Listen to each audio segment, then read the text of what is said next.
बिस्मिल्लाहिर्रहमानिर्रहीम, अस्सलाम वालेकुम। मेरा नाम सैयद फैसल शकील है। मुल्जिम जज तो भाग गया, लेकिन मुल्जिम जज के साथ उसका एक और साथी भी भाग गया। और वो बड़ा सीनियर जज था और उनका नाम जस्टिस एजाजुल एहसन है। उनका इस्तीफ़ा जो है सदर साहब को भिजवा दिया गया है।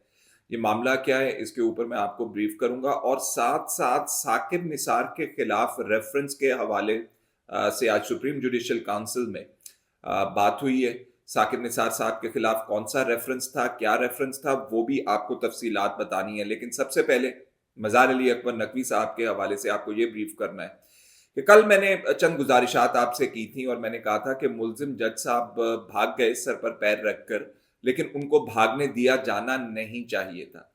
आज काजी फायज ईसा साहब ने समाअत करते हुए सुप्रीम जुडिशल काउंसिल को हेड करते हुए ये बात की कि जो आला अदलिया की साख को नुकसान पहुंचा के एक जज कहे कि मैं रिटायर होने जा रहा हूं, मैं जा रहा हूं घर, मुझे मेरी मरात लाखों रुपए की दे देना, करोड़ों रुपए की दे देना, तो क्या उसको ये इजाजत दे देनी चाहिए? उन्होंने एक और शो कॉज नोटिस दे दिया है मज़ार अली अकबर नकवी साहब को, क्योंकि आज उनके वकील भी गायब थे सुप्रीम जुडिशल काउंसिल से। और उनके वकला के गायब होने और उनके गायब होने से पता ये चलता है कि जान छुड़वाने की कोशिश कर रहे हैं वो। लेकिन कल उनको बुला लिया गया है और कहा गया है कि आके वजाहत जरा पेश करें ना। और काजी फायज ईसा साहब कह रहे हैं कि आपके खिलाफ जो इल्जामात हैं उनकी तह तक पहुंचना है। मज़ार अली अकबर नकवी साहब के खिलाफ बड़े संगीन किस्म के इल्जामात हैं।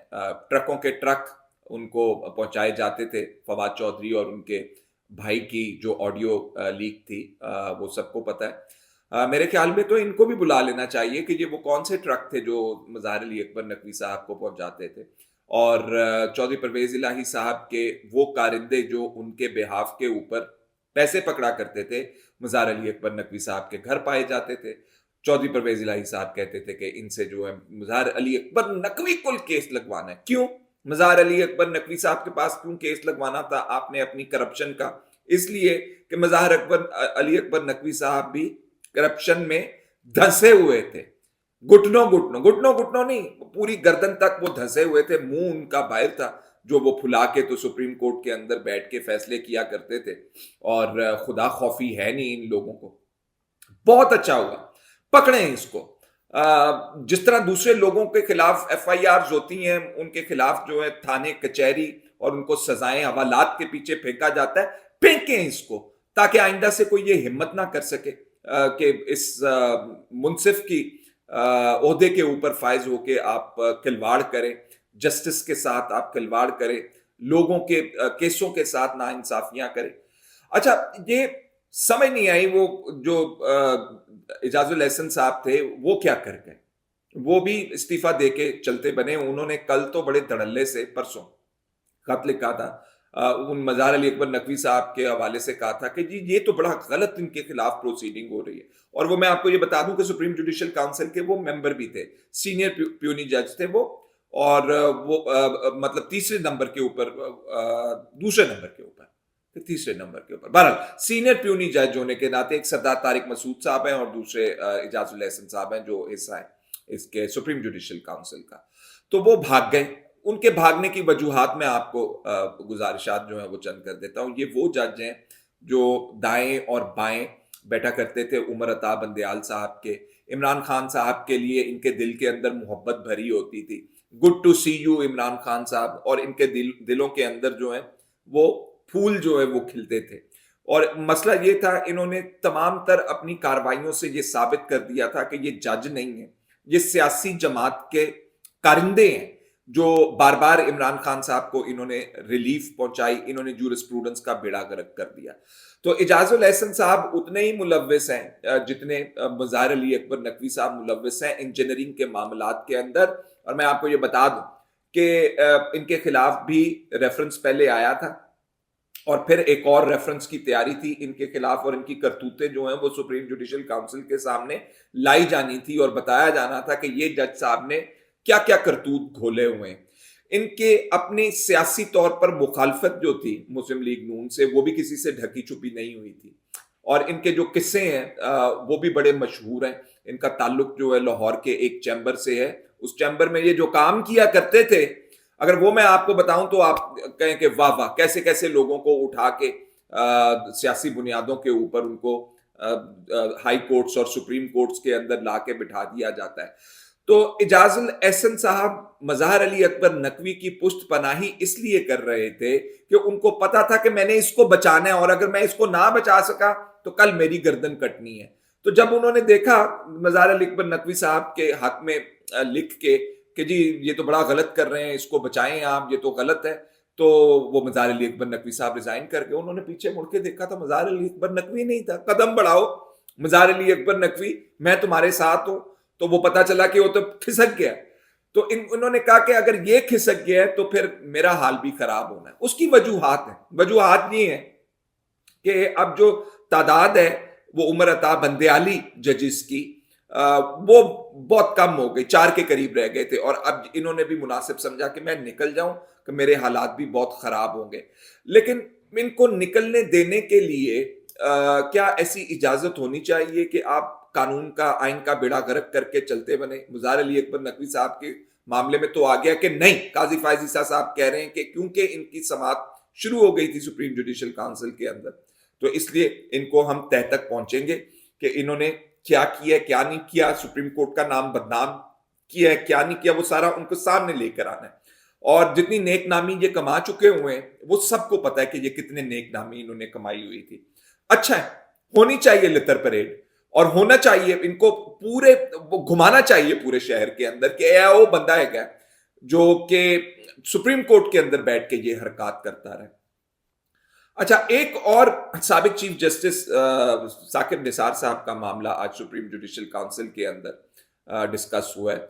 सुप्रीम जुडिशल काउंसिल में एक रेफरेंस दायर हुआ था साकिब निसार साहब के खिलाफ बतौर चीफ जस्टिस जब वो काम कर रहे थे, और वुमेन एक्शन फोरम और लाइक माइंडेड लोग थे उनके अंदर, वो ये लेकर गए थे रेफरेंस। और ये वुमेन एक्शन फोरम वो फोरम था जो अदलिया की बहाली की तहरीक इफ्तिखार मोहम्मद चौधरी साहब की, उनको एंडोर्स किया था, उनके साथ सपोर्ट दी थी उनको। तो लेकिन साकिब निसार साहब जो कि किसी तरह भी जज नहीं लगते थे, जज के मुंशी भी नहीं लगते थे, वो बैठ के ऐसे ऐसे फैसले करते थे, ऐसी ऐसी लोगों को क्रिटिसिज्म करते थे, अपने साथी जजों के खिलाफ करते थे, डैम बाबा बन जाते थे, एग्जीक्यूटिव के कामों में जाके मुदाखलत करते थे, कहते थे कि किसी एमपीओ को मैं छुड़वा दूंगा, किसी एमपीओ को मैं लगा दूंगा, 3-4 तो वैसे ही छोड़ जाएंगे। कोर्ट के अंदर बैठ के ये वो बातें किया करते थे। और इन्होंने सबसे ज्यादा जो नुकसान किया साकिब निसार साहब ने, वो अपने फैसलों की सूरत में किया। ये वही साकिब निसार है, वही साकिब निसार है जिसके रेफरेंस की बात आज सुप्रीम जुडिशल काउंसिल में काजी फायज ईसा साहब ने की है। क्योंकि इनका रेफरेंस जब फाइल हुआ तो उसकी समाअत ही नहीं की, दुबा के बैठ के पंजों के नीचे ये सारे बंदयाली जज जो थे। और जब साकिब निसार रिटायर हुआ तो उसके बाद 2 बंदयाली जजों ने बैठ के सुप्रीम कोर्ट के अंदर ये फैसला कर दिया कि जनाब आली ये तो इन्फ्रक्चुअस हो गया। इन्फ्रक्चुअस से मुराद वो दरखास्त होती है जो मुअस्सर ना रहे। उन्होंने कहा क्योंकि चीफ जस्टिस आप तो घर चले गए, हमने तो अंडे निकाल रहे थे, हम उसके ऊपर रेफरेंस के ऊपर बैठ के, अंडे वंडे तो कोई निकले नहीं, चीफ जस्टिस घर नहीं चले गए, तो ये इनफ्रक्चुअस हो गया, अब ये रेलिवेंट नहीं रहा। तो क्या साकिब निसार साहब के खिलाफ जिन जजों ने रेफरेंस नहीं सुना और उनके रिटायर होने का इंतजार करके इनफ्रक्चुअस उसको कर दिया, उनके खिलाफ कोई कार्रवाई नहीं होनी चाहिए? साकिब निसार का रेफरेंस नहीं आना चाहिए? साकिब निसार ने जो काम किए, अब्बू को जप्फी और पप्पी, और वो इमरान खान से टिकट लेके दे रहे थे अपने बेटे के जानने वाले को, और बेटा जो कह रहा था करोड़ों रुपया हमें दे दें। ऐसे जजों को जो कलंक का टीका अदलिया के माथे के ऊपर बने हुए, उनके खिलाफ रेफरेंसेस दायर होने चाहिए, उनके खिलाफ कार्रवाइयां होनी चाहिए। और अगर रेफरेंस जो जजों ने, बंदयाली जजों ने बैठ के गलत उसको इन्फ्रक्चुअस करके डिसमिस कर दिया हुआ है, तो वो रिवाइव होना चाहिए। देखा जाना चाहिए कि डैम बाबा जो है वो किस किस किस्म की हरकतों सकनात के अंदर मुलव्वस था। ये वो डैम बाबा था साकिब निसार जिसने शौकत अजीज सिद्दीकी साहब को, जो कि जज थे इस्लामाबाद हाई कोर्ट के, और फैज हमीद साहब जो है वो बाजवा साहब का पैगाम लेके उनके पास जाते थे और कहते थे कि नवाज शरीफ नू ना छड़ना, हमारी 2 साल की मेहनत जाया जाएगी। ये वो जज थे जिन्होंने उनके कहने के ऊपर पत्ता साफ किया था शौकत अजीज सिद्दीकी का, आज तक वो जज साहब भुगत रहे हैं और उनकी जजी भी चली गई, टेन्योर भी खत्म हो गया, आज भी अपील उनकी जो है सुप्रीम कोर्ट में पड़ी हुई है। मिलाएं सारा कुछ, देखें ये क्या क्या करते रहे हैं और इनको मिसाली सजाएं दें, ताकि ये आइंदा आने वाले दिनों के अंदर दूसरे जज साहिबान के लिए भी ये एक मिसाल जो है कायम रहे। थक गए हैं, हमारे कान सुन सुन के पक गए हैं कि अदलिया जो है वो साथ देती है, अदलिया जो है वो आमिरों को, डिक्टेटरों को जो है वो एंडोर्स करती है, उनके फैसलों को, मुशर्रफ को आइन के अंदर तरमीम करने की इजाजत है। एक रिवायत लंबी चली आ रही है। आप अगर इंसाफ नहीं कर सकते तो इस कुर्सी के ऊपर तो बैठने का आपको हक ही नहीं है। जाएं कहीं और जाके जो है कोशिश करें, जाके नौकरी ढूंढने की। आपको तो शायद कोई मलिक रियाज के अलावा कोई ना एम्प्लॉय करे, मलिक रियाज हो सकता है आपको एम्प्लॉय कर ले, उसके पास जाके आप दरखास्त दें चिट्ठियों की। ये आप ऐवानों, इंसाफ के ऐवानों के अंदर क्या कर रहे हैं? बड़ी इंटरेस्टिंग प्रोसीडिंग्स हो गई हैं। कल इसके ऊपर दोबारा सुप्रीम जुडिशल काउंसिल ने बैठना है। इजाजुल एहसन साहब के एग्जिट के बाद वो क्योंकि नहीं बैठे थे तो उन्होंने कहा कि शायद सुप्रीम जुडिशल काउंसिल मेरे बगैर पूरी नहीं होगी, लेकिन मंसूर अली शाह साहब को अब सुप्रीम जुडिशल काउंसिल के अंदर लेकर आया गया है। तो दरखास्त ये है और होना भी ये चाहिए कि जिस जिस जज ने इस इंसाफ की कुर्सी के बैठ और इस बड़े सुप्रीम कोर्ट जैसे इदारे के अंदर बैठ के ये काम किए, गलत काम किए सियासी बुनियादों के ऊपर, अपने फायदों के लिए, अपने बच्चों के फायदों के लिए, अपनी बीवियों के फायदों के लिए, सर उनको पकड़ें सर।